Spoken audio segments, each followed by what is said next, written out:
Hello and welcome to another Wisdom Ones of YGO video. In this video, I'm going to be showing off my Dragon Link list that I played last week at the Montreal Regionals. The reason I'm showing it off is I placed 22nd, which meant that it was top 24 to secure an invite, so I just barely secured my invite. But I thought it'd be cool to show off the deck. I know this event was played on the previous ban list because it came out literally I think it was during round 4 of our regionals that it happened. So I'll show off the list. I'll talk about potential changes for Dragon Link moving forward to bring it into the new format. It's definitely weaker. I wouldn't say it's an ideal pick at this point, which I don't think it was before either, since since all the fire cards came out for sure. So, but if you want to still have fun at your locals or have something for like an OTS championship, maybe this is the deck you pick up, especially if you already have the cards. So let's get into it. Got Double Tracer, Recharger, Abstarter for the Rocket package. With Boral Savage being banned, I can't justify Caliber. I couldn't for this event, definitely couldn't moving forward. So this is sort of the ratio I think you have to play it at. Tracer is still like an extra body, which is great for setting up those Guard Dragon Pisty lines, as well as Recharger synergize as well with the Striker Dragon. So I think this is just how you leave it. Next, let's get into the Bystials. We got Triple Lubellion, 1 Magnemite, 2 Druis, 3 Sarnier. I like 2 Druis, especially with Kashtira lying around, because they'll think if they like Fenrir banish your Druis Worm that they're never going to have to deal with it. But having this second one really does come up. I think it's a lot better than playing Baldrake in this deck specifically, just because Baldrake requires too much setup. Other decks where you have just bodies lying around, maybe like Voiceless Voice, Baldrake works better, but not a big fan of it for Dragon Link. And then the 3 Sarnier is it synergizes well with Seyfert as well. Next, the Red Eyes package. It's just 3 black metal, 1 red MD. This is because it lets you set up seals through Droll. Like 2 bodies, and it's in like you're banishing stuff, like works for a Disc Patter, like no reason not to play those. And then we have Triple Seyfert with the White Dragon, Black Dragon, and the Levianeer.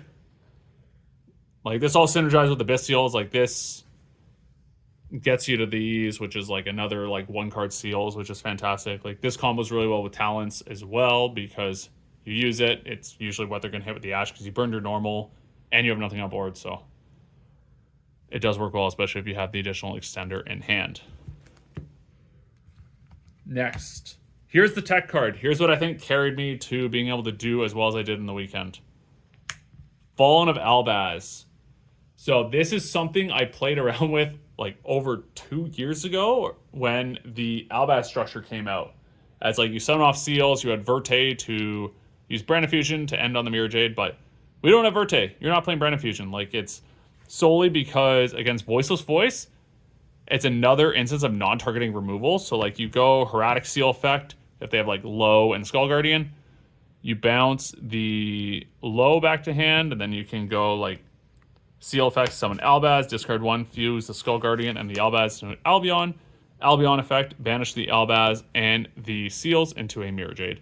And then that's another non-targeting removal that you have there. So it turns your seals, instead of just being like 1 interaction and like summoning mag for follow-up, it turns it into 3 points of interaction. So it's really nice to have that option. Also works well against most decks, because if they have an extra deck monster, you can just fuse the Albaz with it to make Mirror Jade directly. So into the non-engine, we have 3 Valor, 3 Nib, 3 Ash. All pretty self-explanatory. This was to hit like original Sinful Spoils more than anything, as well as the various rogue decks running around. I think you still play this even though the single package is neutered in Snake Eye, because it's not gone. So like ashing like original Sinful Spoil can still be really good. Yeah, there were, I think Christian Uranus list for YCS Raleigh had Disc Patter and Omega. So that's like a hand loop 2 plus a monster negate. So still want to be able to deal with that. Spells, we got the Boot and the Ravine, Chaos Space, and 1-for-1. So those are both like 1.5 card like starters. Both really good. Wish that would come back to 3. Play the triple quick launch, because it's not once per turn, and having access to the rockets is really good, especially when you don't have to burn like going through Ravine, discard Absorber, and all that. We have Brandon Regained, of course, for the Bystials, and then 2 copies of Talents just because hand trap format. Didn't want to play 3. I didn't want to like draw multiples, so I felt 2 was the best ratio to play at. Then lastly, last 3 cards is 3 copies of Imperm because it's the best hand trap in this format because it doesn't trigger Talents or Thrust, and you still get to stop like Snake Eye Ash, which is pretty good. So, main deck count was 46. Let's get into the extra deck, which I'd face down because I didn't want to spoil the Fusion Surprise before talking about the Albaz. So it's double Albion, 1 Mirror Jade. The reason double Albion is because what I mentioned before with the Voiceless Voice play, or if you get your Seals gets Nibiru'd, you can summon Fallen of Albaz. You fuse the Nibiru and the Albaz into the Albion. Albion effect, fuse like the Seals and the Albaz into a Mirror Jade, and then you can link the Albaz and the Nib token into a IP. And then you have a live Mirror Jade, an IP, plus whatever else you have going on, whether it be like you have Bystials live or any other points of interaction you're able to put up. But you need the second Albion in order to send off the Mirror Jade there. So that's why you play 2. Links, pretty self-explanatory. Most of it is the same as standard Dragon Link lists. So you got Striker, Pisty, Romulus, Seals, IP, SP, Dark, Triple Burst, Borland. Because we're playing the 3 fusions, I had to cut the access code to make room for it. Because basically Dragon Link had 1 flex slot before, which was like people were playing stuff like Typhon, but I don't think Typhon's as good right now. So cut that, cut an access code to make room for the 2nd slot, and then the 3rd slot was in the synchro, so we'll talk about that next. But the rest of it, you can still close out games just fine. These are all pretty standard. This gets slightly worse now that Link Rebo's banned, but Anima's also a dark.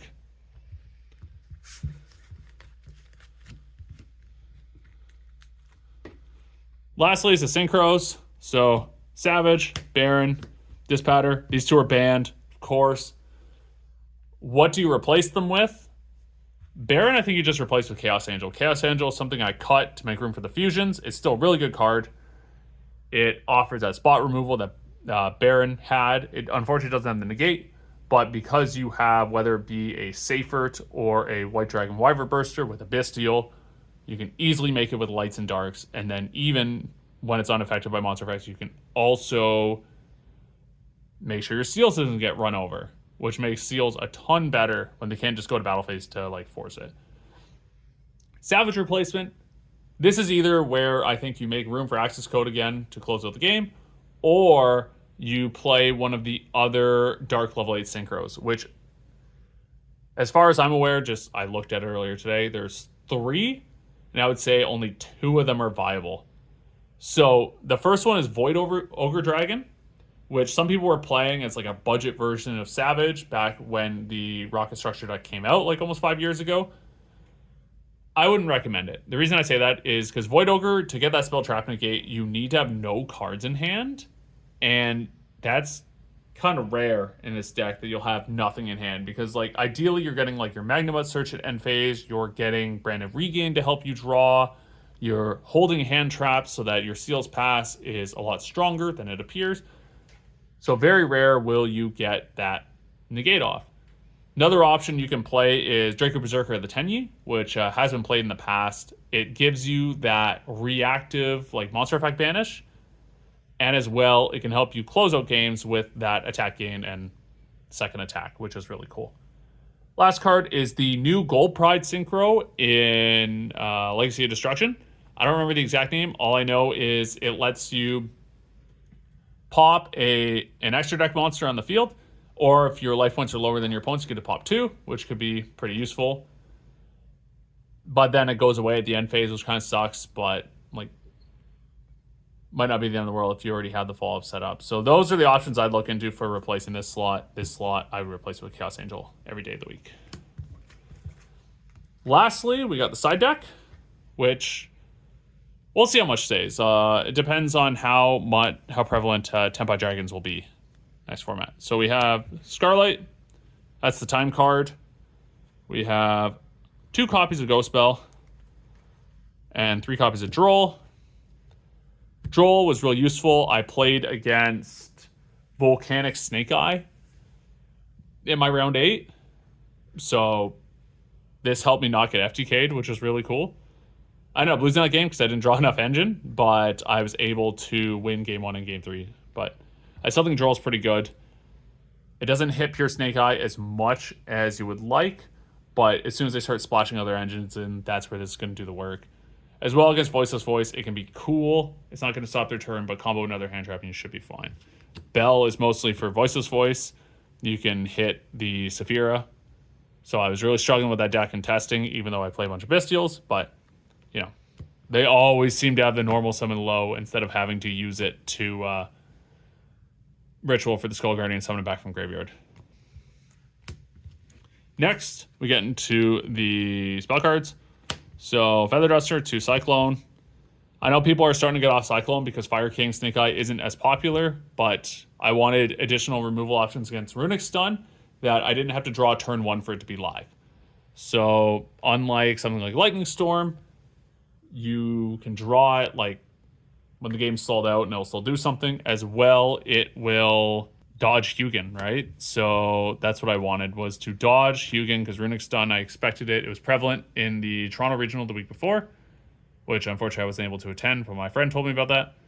But I didn't see, the closest thing I saw was Paleo Runic, but let's not talk about that one. That one, the game 1 went way too long when I probably should have said something. All right, I played Branded Beast going in trap cards because it's an engine like spell trap removal. That's really cool. If you like go Regained and Beast, you can kind of set it up every turn as long as your opponent is summoning something. Definitely a very interesting card. It also combos well with the Albion like fusion because you can set it during the end phase and have it live even though you didn't like use your Lubellion to get to it. I played 2 evenly matched.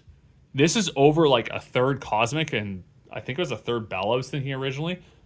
Solely for Runic Stun, because I needed additional outs to like out the full board, and this also plays around Hugin.